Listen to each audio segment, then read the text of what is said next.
ভারতের সুপ্রিম কোর্টের শুনানির সময় ভারতের প্রধান বিচারপতি সিজেআই বি.আর. গাভাইয়ের সাম্প্রতিক মন্তব্যের বিষয়ে উদ্বেগ প্রকাশের জন্য নিউ ইয়র্ক সিটি টাইমস স্কয়ারে একটি ডিজিটাল বিলবোর্ডে প্রচারণা এবং জনসভার জন্য হিন্দু প্রবাসীদের সদস্যরা একত্রিত হন। এই বিরোধিতা স্টপ হিন্দু জেনোসাইড দ্বারা সংগঠিত হয়েছিল।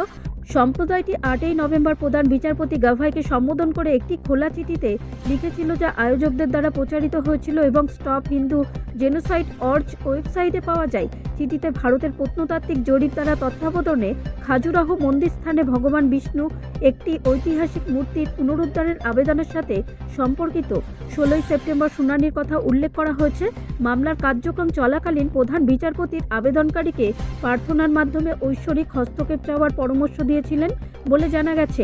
এই মন্তব্যকে কেউ কেউ হিন্দু বিশ্বাসকে খারিজ করে দেওয়ার মতো বলে ব্যাখ্যা করেছেন।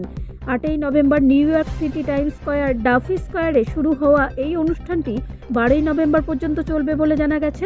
আয়োজকরা হিন্দু ধর্মীয় অনুভূতির প্রতি সংবেদনশীলতা অনুভূতি বলে বর্ণনা করেছেন এবং প্রধান বিচারপতির কাছ থেকে আনুষ্ঠানিক ক্ষমা চাওয়ার আহ্বান জানিয়েছেন। হিন্দু গোষ্ঠীটি সুপ্রিম কোর্টের অন্যান্য বিচারকদেরও লক্ষ্যবস্তু করেছে, যাদের মধ্যে প্রাক্তন প্রধান বিচারপতি ডি.ওয়াই চন্দ্রচূড় এবং ইউ ললিত, অবসরপ্রাপ্ত বিচারক অভয় এস ওয়াকা এবং প্রধান বিচারপতি মনোনীত বিচারপতি সূর্যকান্তও অতীতে রায় এবং তাদের মন্তব্যের জন্য দায়ী। এই প্রচারণায় ডিজিটাল বিলবোর্ড দেখানো হয়েছে, যেখানে হিন্দুদের প্রতি জবাবদিহিতা এবং শ্রদ্ধার আহ্বান জানানো হয়েছে।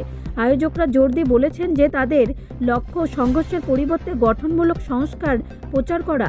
এটি নিশ্চিত করার বিষয় যে ভারতের বিচার বিভাগ সর্বোচ্চ গণতন্ত্রের স্তম্ভ, সকল নাগরিককে তাদের ঐতিহ্যের প্রতি সর্বোচ্চ শ্রদ্ধার সাথে সেবা করে চলেছে।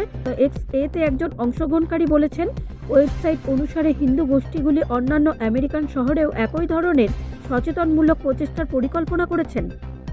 ব্যুরো রিপোর্ট, রাষ্ট্রীয় প্রসার বাংলা।